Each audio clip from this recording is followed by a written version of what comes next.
शानंदम सदनम सुतास्त सुधिया। और जिस घर के बच्चे बुद्धिमान हैं, पुत्र और पुत्री बहुत बुद्धिमान है, उस घर में सदैव आनंद रहता है।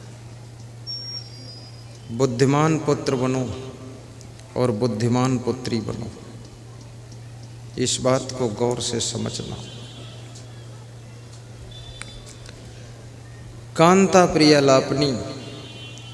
और जिस घर की स्त्रियां प्रेम के शब्दों में बातचीत करती हैं, वो घर आनंद भवन रहता है, मंगल भवन रहता है। मनुष्य की वाणी का बहुत बड़ा प्रभाव होता है। वो नारी नारायणी है जो हमेशा प्रेम से बोलती है, प्रेम से भोजन बनाती है, प्रेम से परोसती है, प्रेम से झाड़ू लगाती है, सबको खिलाकर प्रेम से खाती है और सुबह से लेकर शाम तक खुश रहती है। बच्चों को संस्कार देती है, अनुशासन देती है, सबको समझाती है, अपने पति का भी ख्याल रखती है, सास ससुर का भी ध्यान रखती है। वो नारी कोई साधारण नारी नहीं है, याद रखना, वो नारी नारायणी का अवतार है। और ऐसी नारी जिस घर में रहती है, वह घर केवल घर नहीं है, वो मंगल भवन है, वो आनंद सदन है, शानंदम सदनम है। इसलिए नारियों को सबसे ज्यादा गम खाना चाहिए। घर में जितनी खटपट है, क्योंकि स्त्री एक ऐसा इस संसार का प्राणी है जिसके पास में बहुत करुणा होती है, बहुत ममता होती है। अपनी मधुर ममता से पूरे परिवार को खुश कीजिए, अपनी करुणा से परिवार के बच्चे बूढ़े जवान सबको प्रसन्नता प्रदान कीजिए। अपने मीठे मीठे कार्यों से पूरे घर को आनंद से भर दीजिए। पति कितनी उलझन में हो, अगर उसके घर की नारियां सुलझी हुई है तो पति की उलझन भी कम हो जाती है। और नम्रता से सबको सुलझाया जा सकता है। आपने देखा होगा, आपके द्वार पर पला हुआ कुत्ता, आपके द्वार पर बंधा हुआ बछड़ा, बछिया, पड़वा, पड़िया, ये जो भी होते हैं, ये बछड़ा क्या करता है? जब उसके पास तुम जाते हो, थोड़ा पूंछ हिलाता है, कान हिलाता है और अपना मुंह, अपनी गर्दन लाकर तुम्हारे पैरों के पास में सटा कर खड़ा हो जाता है। तुम उसकी प्रेम भरी नम्रता को देख करके द्रवित हो जाते हो। सब टेंशन और चिंता भूल कर मुस्कुरा कर अपना कोमल हाथ उस बछड़े के सिर पर रख देते हो। बछड़ा भी खुश हो जाता है तुम्हारे कोमल हाथों का स्पर्श पाकर, और तुम भी खुश हो जाते हो बछड़े को खुश देखकर। कुत्ता भी तो यही करता है। जब तुम कहीं से आते हो तो कुत्ता कभी आलस नहीं करता, उठकर खड़ा हो जाता है और तुम्हारे पास तक आता है और बड़ा खुश होता है कि मेरा मालिक आ गया, और दोनों पैर ऊपर उठाकर तुम्हारे पैरों के ऊपर रख देता है कि मालिक, तुम्हारे ही सहारे हूँ, इस छोटे से पेट का सवाल आपके ऊपर ही है। फिर कुत्ता लेट जाता है, चारों पैर ऊपर कर देता है और कहता है, मालिक आत्मसमर्पण कर दिया हूँ, रोटी का टुकड़ा दो और चाहे मेरे शरीर के टुकड़ा टुकड़ा कर दो, अब आपके द्वार पर आया हूँ। तुम खुश हो जाते हो, तुम्हारे पैर चूम लेता है, आगे से भी पैर चूमता, पीछे चूमता, खूब पूँछ हिलाता है और खुश होकर मिलता है, तुम्हारे दिल को जीत लेता है। और कुत्ता भी तुम्हारी टेंशन को कम कर देता है, क्योंकि वो तुम्हारे माइंड को डाइवर्ट कर देता है। याद रखना, ये कुत्ता पढ़ा लिखा नहीं है, ये प्रवचन नहीं सुनता है, लेकिन अपने घर मालिक को डील करना ये भी जानता है। और ये बछड़ा भी जानता है मालिक के साथ कैसे व्यवहार करना चाहिए। पर धिक्कार है उन बच्चों को, धिक्कार है उन बहुओं को, धिक्कार है उन पत्नी और पति को जो मनुष्य हो करके, educated, well qualified, complete degree प्राप्त करके भी एक दूसरे के साथ व्यवहार करना नहीं जान पाते हैं, उल्टा पल्टा व्यवहार करके सबको परेशान करते रहते हैं।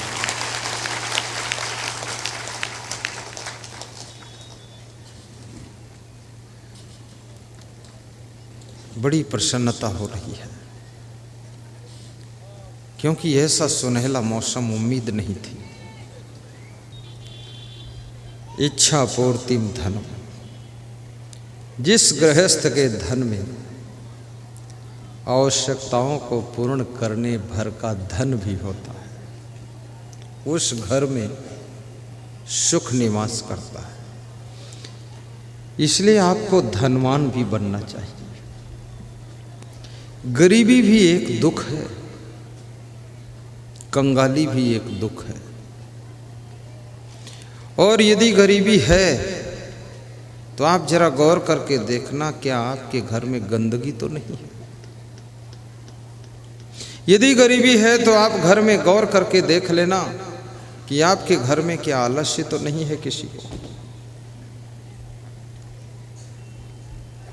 यदि गरीबी है तो गौर करके देख लेना आपके घर में कोई नशा व्यसन कर रहा होगा। यदि गरीबी है तो आपके घर में कोई कलह कलेश, लड़ाई झगड़ा भी कर रहा होगा। यदि गरीबी है तो आपके घर में फिजूल खर्ची करने वाले लोग भी होंगे। यदि गरीबी है तो आपके घर में बुराइयां बहुत प्रभाव रख रही होंगी। गरीबी को मिटाना है। गरीबी तो कोई चीज है नहीं, गंदगी को मिटाओ तो गरीबी मिट जाएगी, और क्रोध को मिटाओ तो गरीबी मिट जाएगी, आलस्य को मिटाओ तो गरीबी मिट जाएगी, कलह कलेश को मिटाओ तो गरीबी मिट जाएगी, राग द्वेष को मिटाओ तो गरीबी मिट जाएगी। घर में प्रेम और परिश्रम और उत्साह और साहस के साथ कर्म करना शुरू करो तो घर में अमीरी आ जाएगी, अमीरी आ जाएगी।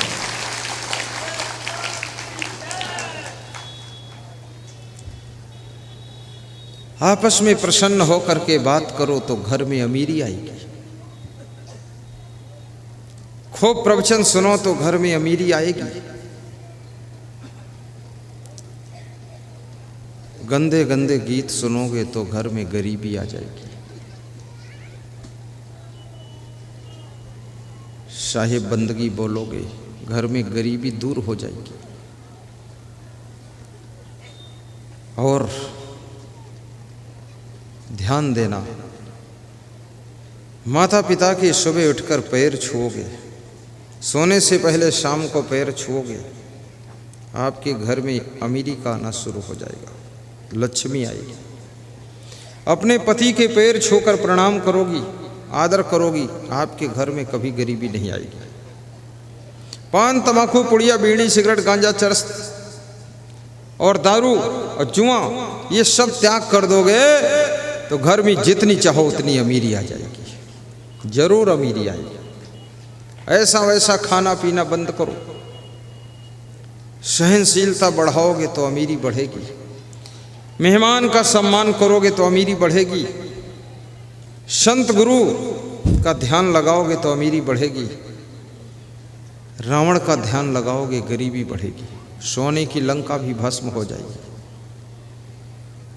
इसलिए भक्ति के गीत गाया करो।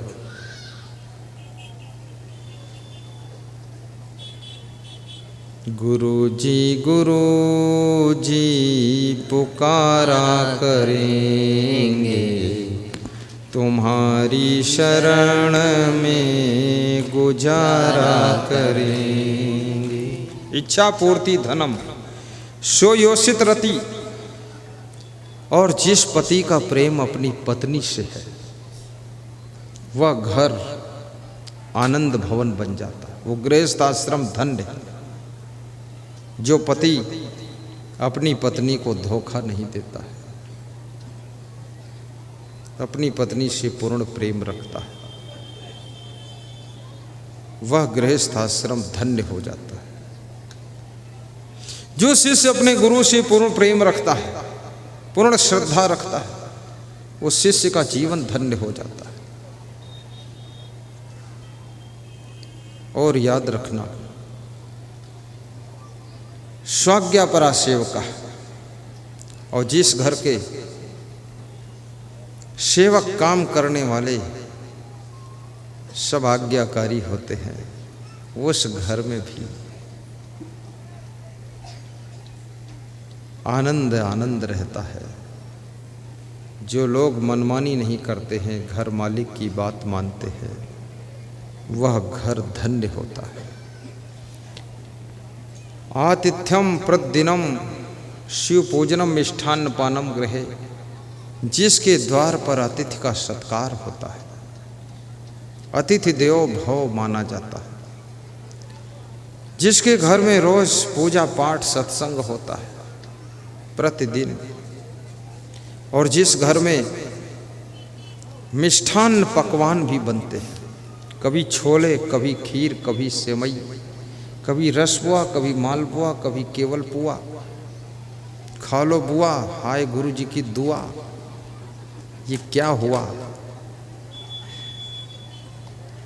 जिसके घर में रोज रूखा सूखा भोजन नहीं बनता है, कभी कभी पूड़ी और पराठे भी बनते हैं।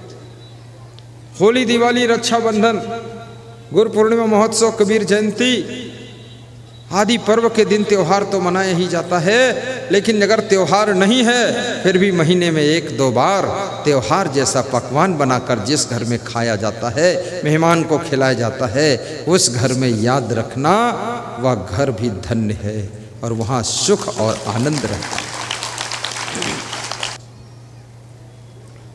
आपका घर आपके लिए मंदिर बनना चाहिए। आपके हैंडपंप का जल गंगा जमुना का जल जैसा होना चाहिए। आपके घर के बच्चे बाल गोपाल कृष्ण कन्हैया के रूप में दिखाई देने चाहिए। आपके घर की नारियां बिल्कुल सीता और रुक्मिणी की तरह घर की शोभा बढ़ाएं। आपके घर के पुरुष राम और कृष्ण भगवान की तरह अपने अयोध्या को राम राज्य में बदल दें और कृष्ण बन करके तुम गोकुल नंद बाबा को खुशियों से भर दो। ऐसी जिंदगी बनाओ।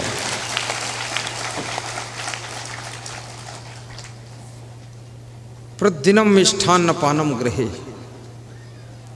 अभी ये जो माइक हमारे संत जी चलाते, इलेक्ट्रॉनिक इंजीनियर, ये पकवान खूब बनाते।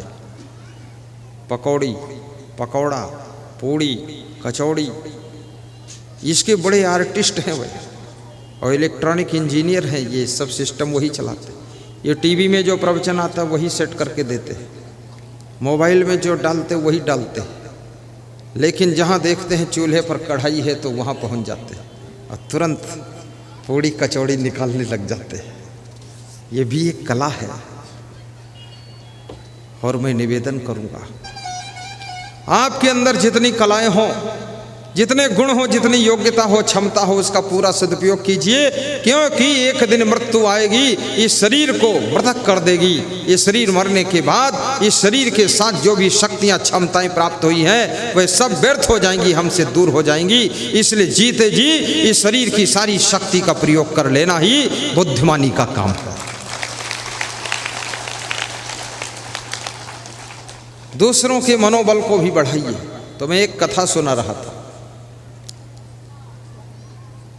कि एक माँ लेटर को पढ़ती है और अपने बच्चे से बताती है कि बेटा, इसमें लिखा है कि आपका लड़का बहुत बुद्धिमान है, इसको घर में रख करके अच्छे टीचरों से पढ़ाइए, स्कूल में इतने योग्य टीचर नहीं है, बड़ा होनहार बालक है। बच्चा खुश हुआ। वो बालक आगे चल करके वैज्ञानिक बना। उसकी माँ मर गई। माँ के मरने के बाद माँ को दफन कफन करके फिर घर की सफाई कर रहा था, और सफाई करते करते उसने देखा कि एक वही लेटर फिर मिला उसको। तो उस लेटर को पढ़ा तो उसमें क्या लिखा था कि आपका बच्चा बुद्धि से कमज़ोर है, इसके दिमाग नहीं है, ये मूर्ख है, इसको स्कूल में हम नहीं पढ़ा सकते हैं, इसको घर में रखो, खेत में काम लो। ये लिखा हुआ था। उस लेटर को लेकर के वो बालक रोने लगा कि धन्य है मेरी माँ, ये शिक्षकों ने लिखा है ये बालक मूर्ख है, मेरी माँ कहती थी ये बहुत बुद्धिमान है, ऐसा लिखा है। शायद ये माँ अगर वही शब्द पढ़ देती तो मेरा मनोबल डाउन हो जाता, निराश हो जाता, तो मैं कुछ भी नहीं कर पाता। माँ ने कहा कि तू बहुत बुद्धिमान, ऐसा लिखा है, और तेरे जैसे योग्य शिक्षक नहीं है, तो मैं आज वैज्ञानिक बना हूँ। उस वैज्ञानिक ने 2500 रिसर्च किए थे। ये माइक उसी का रिसर्च है, और ये कैमरा उसी का रिसर्च है, ये बल्ब लाइट उसी का रिसर्च है, और उस वैज्ञानिक का नाम था थॉमस अल्वा एडिसन। याद रखना, यदि तुम मनोबल बच्चों का बढ़ाओगे, पिता का बढ़ाओगे, पति का बढ़ाओगे, पत्नी का मनोबल बढ़ाओगे, तो मनोबल जिनका बढ़ाओगे तो जो वो नहीं कर सकते थे उसको भी कर करके दिखा देंगे। इसलिए मनोबल बढ़ाना चाहिए।